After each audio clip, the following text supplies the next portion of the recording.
दोस्तों, आज का हमारा टॉपिक है हिंदू विवाह अधिनियम की धारा 9, दाम्पत्य अधिकारों का प्रत्यास्थापन यानी रेस्टिट्यूशन ऑफ कॉन्जुगल राइट। दाम्पत्य अधिकारों का प्रत्यास्थापन ये एक ऐसा टॉपिक है जो प्री मेंस इंटरव्यू सब में जुडिशरी के एग्जामों में पूछता रहता है। एलएलबी के एग्जामों में भी इससे अलग से प्रश्न आता रहता है। साथ ही साथ जो साथी हमारे वकालत कर रहे हैं फैमिली कोर्ट में, उनको इसकी जानकारी पूरी होनी चाहिए, इसके तह की जानकारी भी होनी चाहिए। तो वर्तमान का ये जो वीडियो है ये आपके कंपटीशन के लहजे से भी है, एलएलबी के लहजे से भी है, और जो प्रैक्टिस में है, फैमिली कोर्ट प्रैक्टिस में है, उनको भी ये टॉपिक ज़रूर समझना चाहिए। पूरा देखेंगे तो दाम्पत्य अधिकारों के प्रत्यास्थापन के संबंध में आपका कोई डाउट नहीं रहेगा। आइए शुरू करते हैं। तो पहली चीज़ तो ये लाइन आप सुन लीजिए, पढ़ लीजिए, जिससे आपको कुछ बातें समझ में आ जाए। देखिए, एक वैध विवाह संपन्न हो जाने पर पति और पत्नी का एक दूसरे के प्रति सहचर्य और सहवास का दायित्व उत्पन्न होता है। वैवाहिक बंधन दोनों को दाम्पत्य अधिकार और कर्तव्य के बंधन से बांध देता है, और एक का अधिकार दूसरे का क्या बन जाता है? एक का अधिकार दूसरे का कर्तव्य बन जाता है। विधि और समाज, कानून और हमारा समाज ऐसे पति पत्नी दोनों से अपेक्षा करती है कि वे अपने दाम्पत्य अधिकारों एवं कर्तव्यों का पालन करेंगे। अब भाई, समाज और विधि तो सोच रहा है कि इन्होंने आपस में विवाह किया है तो अपने सामाजिक संबंधों को, अपने सामाजिक दायित्वों को पूरा करेंगे, दाम्पत्य अधिकारों को और कर्तव्यों का पालन करेंगे। लेकिन अब यदि ऐसे में विवाह का कोई एक पक्षकार अपने कर्तव्य का पालन नहीं करता अथवा पालन करने से कतराता है, तो दूसरे पक्षकार का दाम्पत्य अधिकार ध्वस्त हो जाता है। और जिसके दाम्पत्य अधिकार ध्वस्त हो गए हैं वह पीड़ित पक्षकार माना जाता है। धारा 9 ऐसे पीड़ित पक्षकार के हितों की सुरक्षा करने के लिए प्रावधानित है। अब धारा 9 आप पढ़िए। धारा 9 का प्रावधान क्या कहता है? धारा 9 का प्रावधान कहता है, जब पति या पत्नी में से किसी ने युक्त प्रतिहेतु के बिना कारण के अपने को दूसरे के सहचर्य से अलग कर लिया है, तब व्यथित पक्षकार जो पीड़ित है दाम्पत्य अधिकारों के प्रत्यास्थापन के लिए याचिका द्वारा आवेदन कहाँ करेगा? जिला न्यायालय में कर सकेगा, और न्यायालय ऐसी याचिका में किए गए कथनों की सत्यता के बारे में विचार करेगा, और यदि आवेदन नामंजूर करने का कोई वैध आधार नहीं है या समाधान हो जाने पर तदनुसार दाम्पत्य अधिकारों के प्रत्यास्थापन के लिए अज्ञप्ति देगा। तो कहने का मतलब, पति पत्नी में से किसी ने युक्त कारण के बिना, किसी ने भी, चाहे वो पति व पत्नी ने, दूसरे के सहचर्य से अलग कर लिया है, तब जो व्यथित पक्षकार है अपने कॉन्जुगल राइट के रेस्टिट्यूशन के लिए याचिका कर सकता है जिला न्यायालय में। जिला न्यायालय उसकी सत्यता पर जो है जांच करेगा, और अगर उसके आवेदन को नामंजूर करने का कोई आधार नहीं है, तब वह यह डिग्री पारित करेगा जिसको कहेंगे रेस्टिट्यूशन ऑफ कॉन्जुगल राइट, दाम्पत्य अधिकारों का प्रत्यास्थापन। अब अतः उपरोक्त प्रावधान का विश्लेषण करने पर स्पष्ट होता है कि न्यायालय धारा 9 के अंतर्गत दाम्पत्य अधिकारों के प्रत्यास्थापन के लिए डिग्री तभी जारी करेगा जब निम्नलिखित शर्तों की पूर्ति होती हो। कब न्यायालय डिग्री जारी करेगा? अब न्यायालय यानी जज क्या विचार करता है धारा 9 के डिग्री पारित करते समय, ये देखिए। पहला, विवाह का एक पक्षकार दूसरे पक्षकार के साथ रहना सच में छोड़ दिया है? ऐसा रहना बिना युक्ति कारण के छोड़ा है? पीड़ित पक्षकार ने दाम्पत्य अधिकारों के पुनर्स्थापन के लिए न्यायालय से याचना की है? ऐसी याचना से न्यायालय संतुष्ट है? ऐसी याचना अस्वीकार किए जाने का कोई वैध आधार नहीं है? तब वह जो है दाम्पत्य अधिकारों के प्रत्यास्थापन की डिग्री पारित करेगा। सब के बारे में अलग से आपको जानना है, क्योंकि सब के तह में आपको जाकर समझना है। पहला है, एक पक्षकार ने दूसरे पक्षकार के साथ रहना छोड़ दिया। इसका मतलब क्या है? देखिए, साथ रहना छोड़ दिया है, से तात्पर्य दोषी पक्षकार द्वारा अपने को सहचर्य और सहयोग से अलग कर लेने से है। अब ध्यान दीजिए, इसके लिए आवश्यक नहीं है कि दोषी घर ही छोड़ दे। कोई घर छोड़ दे जरूरी नहीं है तभी वो सच जो है यहाँ छोड़ना माना जाएगा। एक ही छत के नीचे रहकर भी दाम्पत्य अधिकारों को छोड़ा जा सकता है। हो सकता है कि नहीं? जो परिवार वाले हैं वो जानते होंगे। अतः ऐसा छोड़ा जाना भी धारा 9 के अंतर्गत डिग्री प्राप्त करने के लिए पर्याप्त आधार है। छोड़ने का मतलब घर छोड़ दे नहीं है। किंतु यदि एक पक्षकार ने दाम्पत्य अधिकारों का निर्वहन दूसरे पक्षकार की सहमति या अनुज्ञप्ति से छोड़ा है तो यह परिस्थिति धारा 9 की परिधि से बाहर होगी। दोनों ने खुद कहा है कि तुम अपने घर, हम अपने घर, तुम अपने कमरे में, हम अपने कमरे में, तुम्हारा मुंह इधर, हमारा मुंह उधर, खुद दोनों ने कहा है तब अलग बात है। वरना अगर एक ही घर के नीचे, एक ही छत के नीचे दोनों ने एक दूसरे को छोड़ दिया है, तब जो पीड़ित व्यक्ति है, दोनों ने नहीं, किसी एक ने जब किसी एक को छोड़ दिया है, तब वो व्यक्ति जिला न्यायालय में याचना कर सकता है। दूसरा शर्त क्या है? दूसरा शर्त है ऐसा छोड़ना बिना युक्तियुक्त कारण के है। प्रत्यर्थी का इस प्रकार वैवाहिक दाम्पत्य छोड़ना बिना किसी युक्तियुक्त कारण के होना चाहिए। युक्तियुक्त कारण परिभाषित नहीं किया गया है इस अधिनियम में।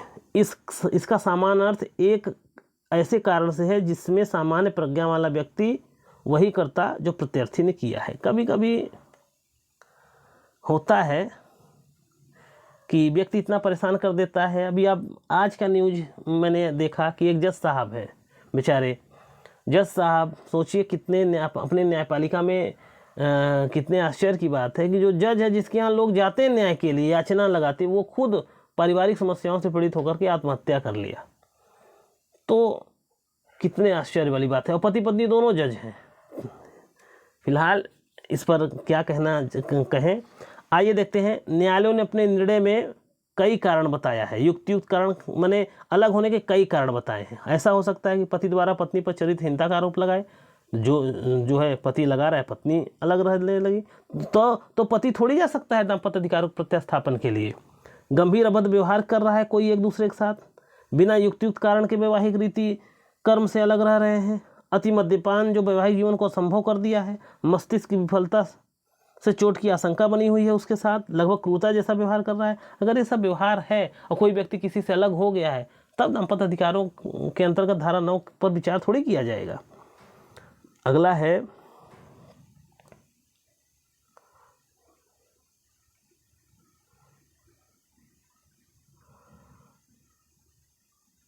है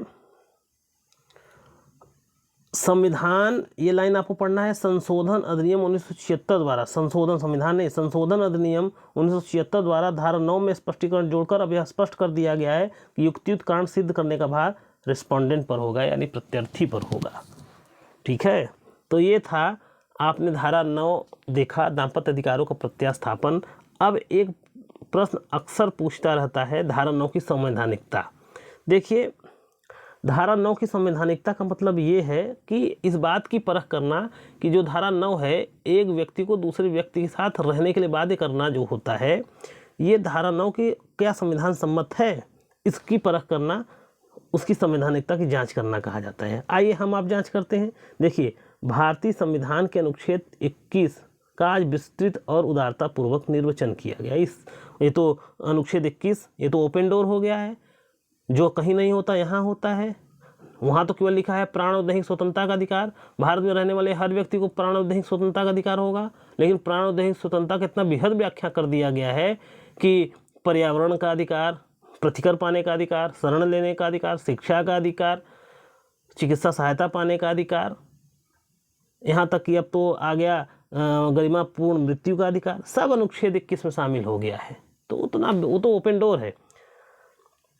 तो क्या कहा गया है कि भारतीय संविधान के अनुच्छेद 21 का आज विस्तृत और उदारतापूर्वक निर्वचन किया गया है तथा स्पष्ट किया गया है कि जीवन के अधिकार में गरिमामय जीवन आता है जो हर प्रकार के शारीरिक और मानसिक अवरोध से मुक्त हो। ऐसा कल्पना हमारा अनुच्छेद 21 करता है। अनुच्छेद 21 में प्रयुक्त शब्द प्राण केवल पशुवत जीवन का द्योतक नहीं है, बल्कि इसका विस्तार सभी प्रकार की सुविधाओं तक विस्तृत है, जिसमें एकांतता का अधिकार भी शामिल है ही। हम लोग संविधान में पढ़े ही है। अब इसका धारा 9 से क्या लेना देना है ये देखना है। धारा 21 का यहाँ बात क्यों की जा रही है, देखिए हिंदू विवाह अधिनियम की धारा 9 जिसमें न्यायालय विवाह के एक पक्षकार को उस पक्षकार के साथ रहने के लिए बाध्य करता है जिसके साथ वह पक्षकार रहना ही नहीं चाहता, तथा जिसके साथ रहना उस पक्षकार को शारीरिक और मानसिक बंधन पशुवत जीवन का आभास कराता है, तथा इसके साथ उसके एकांतता के अधिकार का हनन भी होता है। अतः यह प्रश्न उठना स्वाभाविक है कि क्या धारा 9 संवैधानिक है। क्यों? क्योंकि यह धारा अनुच्छेद 21 से विचलन खाता है।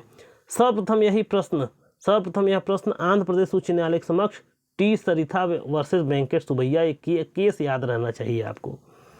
टी सरिता वर्सेस वेंकट सुबैया 1983 के बाद में उत्पन्न हुआ। न्यायाधीश चौधरी ने क्या कहा?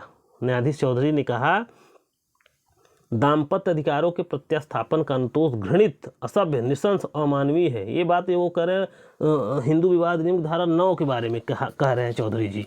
यह व्यक्ति के मानव मर्यादा और एकांतता के मौलिक अधिकार का हनन करता है। इसके साथ ही धारा 9 नारी की इस स्वतंत्रता का हनन करता है कि कब, किस समय और किस तरह वह गर्भ धारण करके संतानोत्पत्ति करेगी। साथ ही धारा 9 के अंतर्गत पारित डिग्री नारी को उसकी इच्छा के विरुद्ध गर्भ धारण करने के लिए बाध्य करता है। धारा 9 के बारे में वो कह रहे हैं कि अनुच्छेद 21 के विरोध में है। एकांतता का अधिकार हर व्यक्ति को है, और अगर मान लीजिए पत्नी पति से अलग रह रहा है, एकांत में रहना चाह रहा है, धारा 9 के अंतर्गत उसको बाध्य किया जा रहा है उसके साथ रहो। पति पत्नी से अलग रह रहा है तो धारा 9 कह रहा है कि नहीं उसके साथ रहो। एकांतता का अधिकार का हनन है, इसलिए अनुच्छेद 21 का उल्लंघन करता है या असंवैधानिक है। यह बात टी सरिता वर्सेस वेंकट सुबैया के बाद में न्यायाधीश चौधरी ने कह दिया। किंतु दिल्ली उच्च न्यायालय ने आगे जाकर के हरजिंदर कौर वर्सेस हरविंदर सिंह के मामले में कहा कि नहीं भाई, ये दाम्पत्य अधिकार, उन्होंने कहा दिल्ली उच्च न्यायालय ने ये लाइन बोला कि दाम्पत्य अधिकारों के प्रत्यास्थापन का अनुतोष संविधान के अनुच्छेद 14 और 21 का उल्लंघन नहीं करता। यह मात्र विवाह के पक्षकार को नजदीक लाता है। पक्षकार साथ रहकर धार्मिक और सामाजिक लक्ष्यों को प्राप्त करे, यही भारतीय हिंदू विवाह की संकल्पना में समाहित है, जिसकी धारा 9 मात्र घोषणा करती है, और इसके पालन न करने पर व्यक्ति को गिरफ्तार भी नहीं किया जा सकता। तो ये कहाँ 14 अनुच्छेद 21 का उल्लंघन करती है? अरे भाई, विवाह, हिंदू विवाह होता ही है धार्मिक कर्म कार्य साथ रहकर करने के लिए, उसका उद्देश्य ही है। धारा 9 तो बस यही इसकी घोषणा करता है कि आप दोनों साथ रहिए। नहीं साथ रहेंगे तो न्यायालय को, जो पीड़ित व्यक्ति है न्यायालय में आएगा, साथ रहने के लिए न्यायालय आदेश देगा, न्यायालय बाध्य करेगा साथ में रहिए। तो क्या दिक्कत है? सुप्रीम कोर्ट ने आगे चलकर जो टी सरिता वर्सेस वेंकट सुबैया के बाद में न्यायाधीश चौधरी ने कहा था कि अनुच्छेद 14 और 21 का उल्लंघन कारण असंवैधानिक है, उसको सरोज रानी वर्सेस सुदर्शन कुमार के बाद में उच्चतम न्यायालय के न्यायमूर्ति सब्यसाची मुखर्जी ने दिल्ली उच्च न्यायालय के निर्णय को सही मानकर इस पर चले आ रहे विवाद को अब समाप्त कर दिया है। और क्या कहा है कि यह धारा 9 एक संवैधानिक प्रावधान है। तो आपको समझ में आ गया होगा कि धारा 9, हिंदू विवाह अधिनियम की धारा 9 एक संवैधानिक व्यवस्था है।